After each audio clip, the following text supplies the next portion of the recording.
Les témoignages suivants ont été soumis par les personnes qui les ont vécus. Ces histoires sont censées décrire des événements réels. Je vous demande d'écouter de bonne foi et de décider par vous-même ce qu'il faut croire.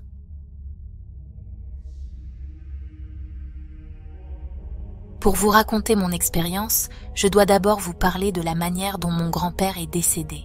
Pendant toute mon adolescence, j'ai vécu dans un champ à côté de mes grands-parents. Je leur rendais souvent visite et je les aimais tous les deux énormément. Ma grand-mère était la reine de la maison et mon grand-père était agriculteur et menuisier accompli. Au moment de ma naissance, ils étaient déjà assez âgés. Mon grand-père avait subi 2 AVC qui l'avaient laissé en grande partie paralysé. Quand j'avais 7 ans, il passait ses journées dans un lit d'hôpital dans le salon. De là, il pouvait regarder par les grandes fenêtres avant. Le voir ainsi ne me faisait jamais peur. C'était mon grand-père et je lui parlais comme s'il allait pouvoir me répondre un jour. Pendant ma visite, il a commencé à émettre des bruits étranges, gargouillants et sifflants. Je pouvais voir ses yeux et je savais que quelque chose n'allait pas. J'avais toujours 7 ans et je ne savais pas ce qu'était la mort. En tant qu'adulte, je comprends maintenant que c'était un râle de la mort. J'ai crié pour appeler ma grand-mère, qui était en train de mettre des tomates en conserve dans la cave. Elle est remontée et m'a serré dans ses bras. Je lui ai dit que nous devions aider grand-père. Elle m'a apaisée et m'a dit que grand-père était en train de mourir, mais que c'était normal. Il ne souffrirait plus. Il pourrait à nouveau faire ce qu'il aimait. Nous ne pourrions plus le voir, sauf sur des photos, mais nous pourrions toujours lui parler et il nous écouterait. Il pourrait même parler à Dieu pour nous aider. Et si je l'appelais, il reviendrait toujours vers moi.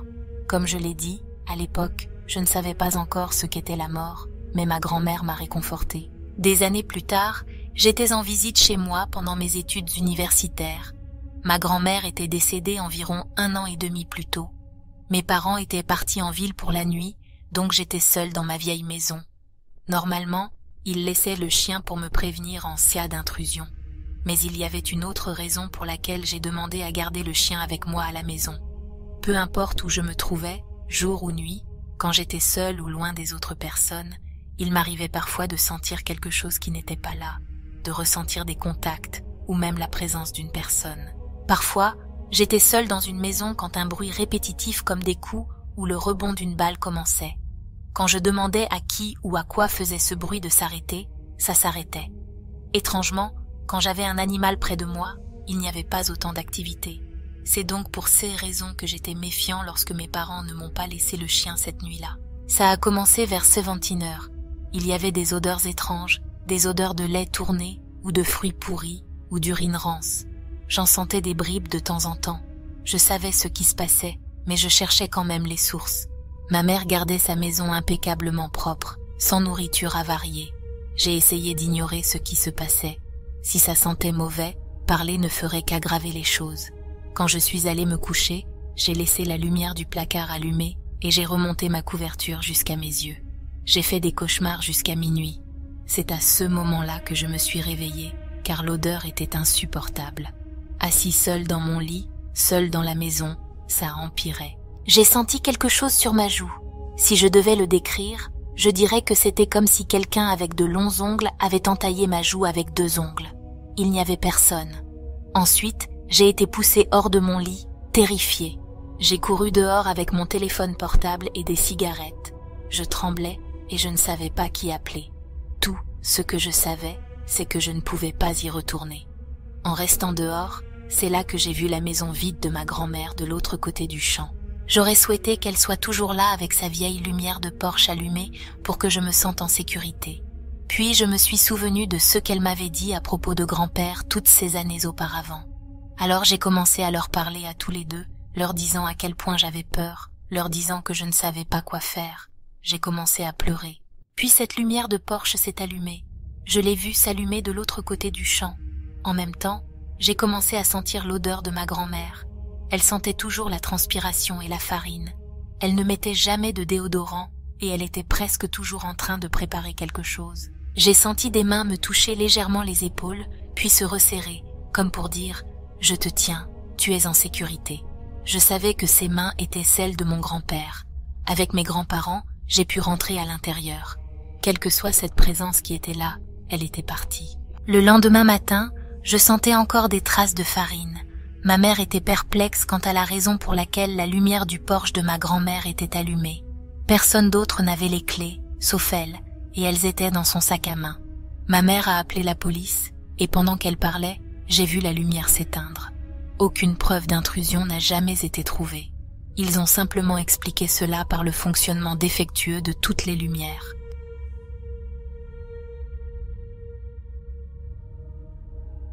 À la fin du mois d'août 1997, j'ai déménagé dans une grande maison d'une petite ville du Vermont. La maison était une ancienne demeure familiale. J'y emménageais pour y diriger une entreprise de céramique à partir de son garage aménagé et j'y vivrais pendant un peu moins d'1 an. J'avais entendu des rumeurs sombres sur ses habitants, mais rien sur la maison elle-même. Les fois où j'avais visité, son charme délabré et son magnifique travail du bois lui donnaient l'aspect d'un endroit jadis aimé, mais quelque peu étrange et effrayant. Les endroits étranges et effrayants ne me découragent pas. Mes parents étaient spirites depuis que j'avais 6 ans. J'avais assisté à des séances de spiritisme chaque semaine. Ces longues nuits assis dans le noir me faisaient penser que les esprits et ceux qui les invoquaient étaient des imposteurs et des idiots. Pourtant, il y avait parfois des occasions rares où quelque chose d'entièrement inexplicable se produisait. Un paire de ciseaux qui s'envolèrent de la table devant mes yeux en était une. Alors, je gardais un esprit ouvert face au surnaturel. J'ai également un amour pour ceux que nous ne connaissons pas, et les phénomènes paranormaux entrent dans cette catégorie. Je ne peux pas dire que je suis un sceptique endurci, mais je ne peux pas dire non plus que je suis un croyant aveugle. Je sais ce que j'ai vécu, et il n'y avait aucune explication connue pour ces événements. La plupart des gens ne se contentent pas de questions en suspens. J'aime laisser la grande question au milieu de la pièce, y pointer du doigt et dire « Regardez, vous ne savez pas, je ne sais pas, personne ne sait. Si quelqu'un prétend savoir, il ment. » Avant de vivre dans cette demeure, je n'étais pas certain de l'existence des fantômes. La famille avait construit cette version de leur maison en 1913 et y avait vécu depuis des générations. Ils possédaient la scierie de bois derrière la maison. Elle devait être magnifique à son apogée, avec un grand terrain attenant et un lac juste de l'autre côté de la route. En 1997, il ne restait plus qu'un membre de la famille et la maison était en mauvais état. Des années de négligence et un toit qui fuyait avaient endommagé les plafonds et les murs des étages supérieurs de ces 27 pièces et 3 étages complets. Seules 9 pièces étaient habitables. Au rez-de-chaussée de la maison principale, le salon, la salle à manger et la cuisine avaient été aménagés en enlevant plusieurs petites pièces, mais étaient restés inachevés. Les poutres nues gâchaient le travail du bois magnifiquement ouvragé et les cadres de fenêtres sculptés à la main. Une petite chambre et une salle de bain sale à côté de la salle à manger étaient occupées par le dernier membre de la famille à y vivre. Au 2e étage se trouvaient 5 chambres et une salle de bain, chacune dans un état de délabrement différent. 4 de ces chambres étaient utilisées comme chambres à coucher. La 5e avait été la chambre d'un homme assassiné dans la maison une décennie plus tôt. Lorsque j'ai emménagé, elle servait de lieu de stockage et de passage vers l'appartement chaotique de 7 pièces réparties sur 2 étages au-dessus du garage. Le 3e étage de la maison principale abritait le grand salon de bal où la famille recevait du monde à l'époque glorieuse. Des portes s'ouvraient de là sur 3 plus petites pièces et une minuscule pièce intérieure avec une baignoire carrée encastrée dans un boîtier en bois. Des boîtes, des papiers et des vêtements jonchaient le sol. Le seul meuble présent était un cadre de lit rouillé. Une petite volée d'escalier raide descendait de la pièce orientée vers l'est et menait à l'appartement au-dessus du garage. La porte du 2e étage qui s'ouvrait sur l'escalier principal menant au salon de bal était verrouillée de l'extérieur. Cet escalier penchait nettement vers la gauche et il était difficile de garder son équilibre en montant ou en descendant. Au-dessus du 3e étage se trouvait un grenier et au-dessus du grenier, une coupole qui offrait une vue panoramique sur le lac et les environs. Ma chambre était à l'arrière du 2e étage de la maison, au bout du couloir. La première nuit là-bas, j'étais épuisée par le déménagement. Après une douche, je suis allée me coucher et j'ai entendu des bruits provenant du salon de bal juste au-dessus. Des pas et des voix. Je pensais que c'étaient mes colocataires. Alors je suis sortie dans le couloir pour leur demander de faire moins de bruit. En passant devant le haut de l'escalier principal, je les ai entendus en bas, dans le salon, en train de parler tout en regardant la télévision. Ce doivent être des bruits de maisons anciennes et des effets acoustiques, me suis-je dit, et je suis retourné me coucher. Ensuite, la musique a commencé et des meubles ont été traînés sur le sol, juste au-dessus de ma tête. Il n'y a pas de meubles là-haut, ai-je dit au plafond, déterminé à ne pas paraître plus étrange, même à mes propres yeux. J'ai tiré les couvertures sur moi et j'ai essayé de l'ignorer. Finalement, je me suis endormie. Le lendemain matin, pendant le petit déjeuner, j'ai raconté cela à mes colocataires d'un ton détaché. Ils ont dit que cela arrive quand quelqu'un est nouveau dans la maison et que ça s'arrêtera dans 1 semaine environ. Ils avaient raison. Cela s'est arrêté environ 1 semaine plus tard. Pendant un certain temps, rien d'extraordinaire ne s'est produit parmi le chaos habituel de la vie là-bas. La vie a continué avec l'entreprise de céramique, mes 3 colocataires artistes et les 4 chiens dans cette grande maison mal isolée. Mon beau-père veuf est venu passer le week-end de Thanksgiving avec nous et a dormi dans ma chambre pendant que je dormais dans la chambre à l'avant. Il a rapporté avoir entendu le salon de bal actif chaque nuit où il était là. Musique, voix, danse, meubles qui traînent. Étant spiritualiste, il trouvait cela merveilleux. À l'approche de l'hiver, j'étais tombé amoureux de la vieille maison et son mauvais état me préoccupait. 2 de mes colocataires sont partis vers le sud pour les vacances, puis en Floride, laissant le dernier membre de la famille et moi seul là-bas pendant plusieurs semaines. La boutique de céramique a fermé pour l'hiver, alors j'ai entrepris des projets pour rester occupé. Avec l'aide d'un ami de la ville, j'ai démoli les plafonds de 2 chambres à coucher et en ai installé de nouveaux. Nous avons entreposé les matériaux dans la 5e chambre inutilisée. Un jour, alors que je tirais des plaques de plâtre hors de la pièce tout en essayant d'empêcher les chiens de courir vers l'appartement au-delà, irrité, j'ai dit à voix haute « Si tu veux m'aider, tu pourrais ouvrir et fermer ces portes pour moi pour que je n'ai pas à lutter avec les chiens. » La porte devant moi s'est ouverte en grand. J'ai rapidement tiré les plaques de plâtre à travers et la porte s'est refermée derrière moi. Les chiens étaient immobiles en haut des escaliers. Tous mes cheveux se sont hérissés et mon assurance est tombée. J'ai laissé les plaques de plâtre là dans le couloir et j'ai couru en bas. Cette nuit-là, j'ai dormi sur le canapé du salon. Au fil des mois passés dans le manoir, j'ai vu et entendu de nombreuses choses inexplicables. Mais mes colocataires ne voulaient pas en parler. Ma curiosité était rejetée à chaque fois que je soulevais le sujet. Pendant ce temps, les événements continuaient. Souvent, quand j'étais seule dans la maison la nuit, j'entendais une série de notes de piano alors que j'avais refermé le couvercle du clavier. Pendant le petit déjeuner, ma vaisselle s'éloignait de moi. Je l'ai vue glisser sous le journal que je tenais et traverser la table. J'entendais des pas sur les escaliers devant moi alors qu'il n'y avait personne visible pour les faire. De la musique de big band faible jouait pendant que je cuisinais dans la cuisine. Je ne pouvais jamais dire d'où elle venait. Une voix par-ci par-là, la plupart étaient des murmures, mais j'ai distinctement entendu la voix d'une femme dire « Non, pas là », pendant que je réorganisais un garde-manger. Alors que je peignais le balcon du 2e étage, j'ai clairement entendu un homme dire « C'est joli ». Je me suis retournée et j'ai regardé à travers la porte dans le couloir, mais il n'y avait personne d'autre dans la maison. À mesure que ces choses devenaient une occurrence quotidienne, je me contentais de dire « D'accord, oh bonjour », et je continuais ce que je faisais. Qui que ce soit, ou quoi que ce soit autour de moi, semblait ne pas me vouloir de mal. En fait, une fois, j'ai glissé en haut de l'escalier principal, et ce que je peux seulement décrire comme un coussin d'air m'a empêché de tomber. J'étais souvent effrayée dans cet endroit, mais je ne me suis jamais sentie menacée. On peut s'habituer à vivre dans une maison hantée, et c'est ce que j'ai fait. J'ai même aimé ça. J'ai quitté le manoir en 1998 et je n'y suis jamais retournée depuis. Le dernier membre de la famille propriétaire de la maison est décédé quelques années plus tard et ses héritiers l'ont vendu à un couple qui voulait en faire une maison d'hôte. Ils ont fait appel à une équipe d'enquêteurs pour découvrir ce qui se passait autour d'eux pendant les travaux de rénovation. Les enquêteurs ont capturé plusieurs EVP, phénomènes de voix électroniques. L'une de ces voix capturées ressemblait étrangement aux membres de la famille que je connaissais. D'autres semblaient moins amicales que les énergies que j'ai rencontrées.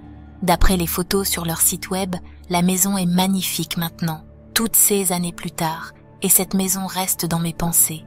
D'après mes expériences et maintenant les preuves capturées, il est indéniable que le manoir est véritablement hanté. Les choses que j'ai vues là-bas était de loin plus tangible que tout ce que les spiritualistes que je connaissais ont jamais observé. Quoi qu'il en soit, qui hante ce manoir ne se promènent pas seuls, ils sont simplement trop nombreux.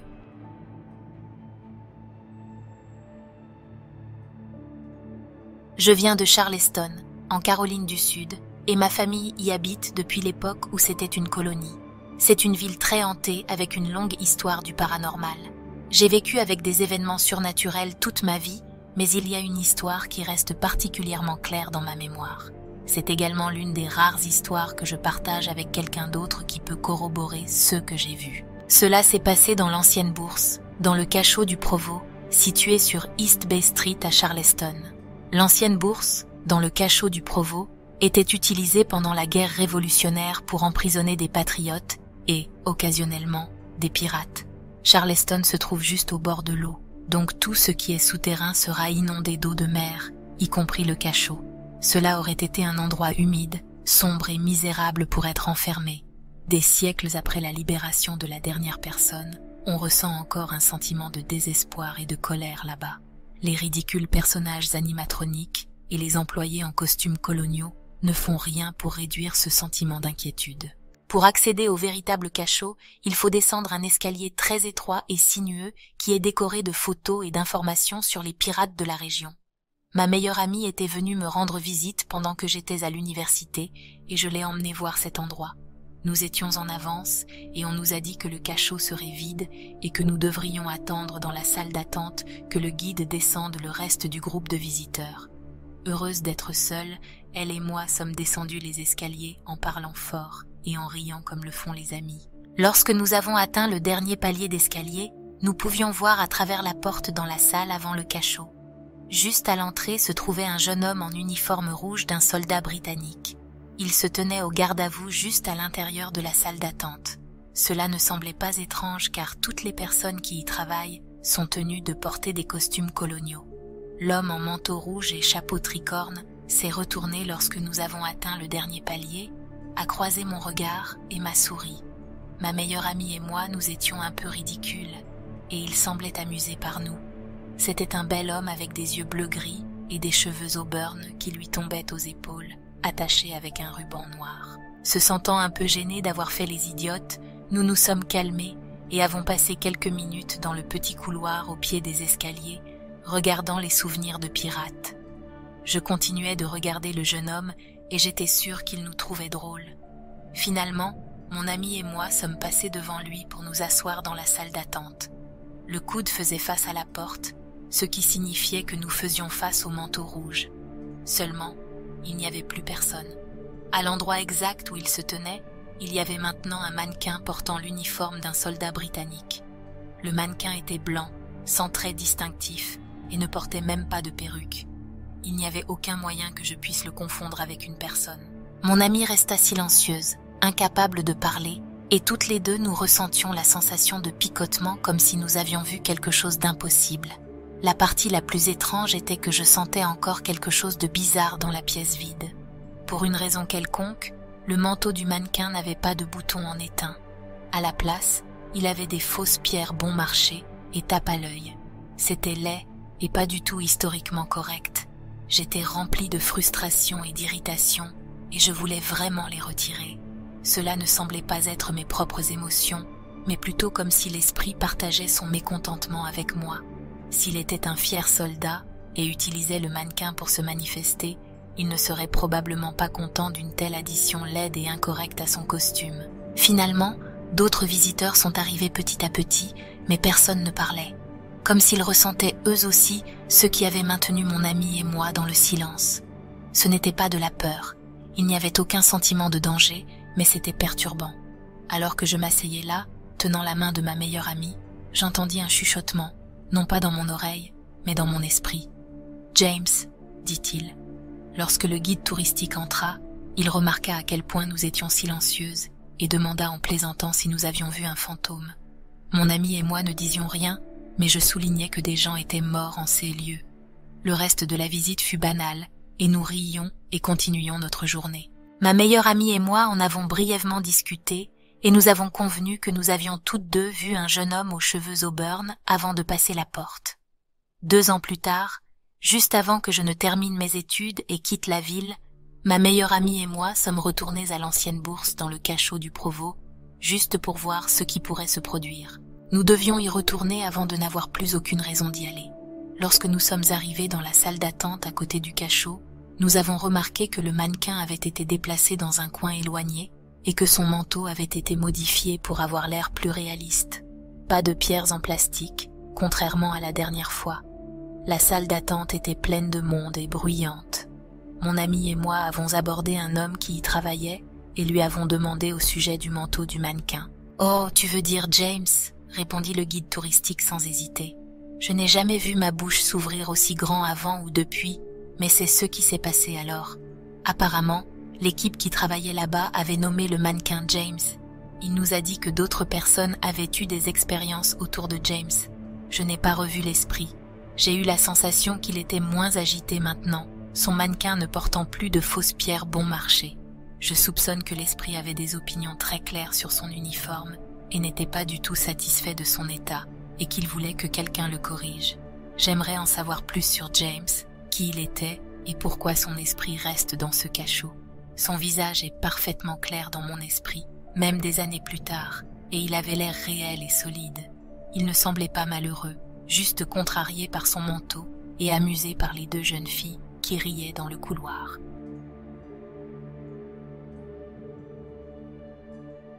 Merci d'avoir regardé, et merci à tous ceux qui ont si courageusement partagé leurs histoires avec nous aujourd'hui.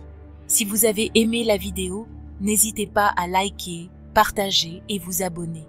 Et si vous ne pouvez pas attendre notre prochaine vidéo, alors regardez celle suggérée à l'écran maintenant.